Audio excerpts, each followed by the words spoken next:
తీసివేయడం కొరకే, పాపులను రక్షించకూడదు క్రీస్తు యేసు లోకానికి వచ్చాడు. ఇంకెవరు రాలేదు. పాపుల్ని రక్షించే అర్హత, స్తోమత, యోగ్యత యేసు క్రీస్తు ప్రభువుకు మాత్రమే ఉంది. దేవునికి స్తోత్రం. కాబట్టి ఆయన వచ్చాడు, ఆయన భూమి మీదకి వచ్చాడు. ఈ సత్యం తెలియక నేను ఎన్నో సంవత్సరాలు గుడితనంలో ఉన్నా. మా ఇంటి మీద భయంకరమైన శాపం. ఏ శాపం అంటే, భార్య భర్తలు ఉంటారు, ఆస్తి ఉంటుంది, అంతస్తులు ఉంటాయి, గుళ్ళో సంపాదన వస్తుంది, కానీ సమాధానం ఉండదు, శాంతి ఉండదు, నెమ్మది ఉండదు. ఎంత సంపాదించినా కూడా చిల్లిగవ్వలో వేసినట్టే. ఊళ్ళో అందరికీ జాతకాలు చూస్తారు, ఊళ్ళో అందరికీ ముహూర్తాలు పెడతారు. మా ఇంట్లో జాతకం ఉండదు, మా ఇంటికి ముహూర్తం ఉండదు, మా ఇంట్లో సంతోషం ఉండదు, మా ఇంట్లో మోహాలన్నీ మాడిపోయి ఉంటాయి. దీనివల్ల కుటుంబాల్లో ఏమైపోయిందంటే, ఈ భార్యాభర్తలు సమస్యలు వచ్చేసి విడిపోవటం, లేదా ఏదో బానిసలాగా బ్రతకటం. దీన్ని నేను చూసి తట్టుకోలేకపోయేవాడిని. మా నాన్న ఉద్యోగస్తుడు, మా అమ్మ ఇంట్లో చాకరీ చేస్తుంది. ఎందుకు? వండటానికి, పండుకోవడానికి.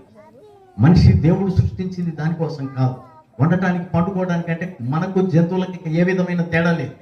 మానవుడు దేవుణ్ణి ప్రత్యేకంగా సృష్టించాడు. అర్థమైందా? జంతువులు స్థానం వేరే, పక్షుల స్థానం వేరే, మనుషుల స్థానం వేరే. మనిషి కోసమే యేసుక్రీస్తు లోకానికి వచ్చాడు, కానీ జంతువుల కోసం, పక్షుల కోసం యేసుక్రీస్తు లోకానికి రాలేదు. కాబట్టి మనిషిని ప్రేమించిన దేవుడు యేసుక్రీస్తు ప్రభు. మనిషి పరలోకంలోకి ఉన్న దేవుడిని వెతకాలి వెళ్ళి. కొండలు గుట్టలు ఎక్కుతున్నారు కానీ దేవుడు కనిపించాడు. దేవుడే కొండలు గుట్టలు ఎక్కడం కాదు, దేవుడే పరలోకం నుండి భూమి మీదకి దిగి వచ్చాడు. ఆయనే యేసుక్రీస్తు అనేటువంటి శరీరమును ధరించుకొని వచ్చినటువంటి లోకరక్షకుడు. ఆ ప్రభు తెలియదు.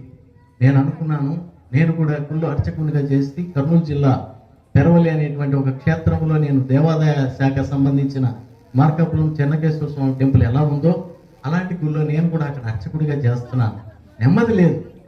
నిద్ర లేచిన దగ్గర నుంచి నిద్రపోయేంత వరకు ఈ అర్చకత్వం చేస్తున్నాను, కానీ మా ఇంట్లో మాకు పంచాంగం ఉండేది కాదు. ఊర్లో ఎవరు పుట్టినా వచ్చి తిథులు నక్షత్రాలు చూసేవాళ్ళు, కానీ వీళ్ళకి ఉండేది కాదు. అప్పుడు నేను అడిగాను, ఇది ఎంతవరకు వాస్తవం? సరే, ఈరోజు మనం ఈ ఊర్లో ఉన్నాము, బ్రాహ్మణులుగా పంచాంగం చూస్తున్నాము. మరి అడవిలో ఉన్న వాళ్ళకి ఎవరు పంచాంగం చూస్తారు? ఇప్పటికీ అడవుల్లో సరైన సదుపాయం లేదు, అడవుల్లో సరైన ప్రసవిస్తే సదుపాయం లేదు, చదువుకోవడానికి సదుపాయం లేదు. ఇప్పటికి కూడా పేపర్లో మనం చూస్తున్నాం. వీళ్ళందరికీ ఎవరు పంచాంగాలు చూస్తున్నారు? వాళ్ళ పిల్లలు పెరగట్లేదా? వాళ్ళ పిల్లలు ఆరోగ్యం కలిగి ఉండట్లేదా? అవునా కాదా? కాబట్టి ఇది కాదు, ఇది సృష్టి ధర్మం కాదు. అందుకని అడిగినప్పుడు నన్ను పిచ్చోడి కింద లెక్క వేశారు. అప్పటికి నేను ఇలాంటి ప్రశ్నలు చాలా వేస్తున్నాను.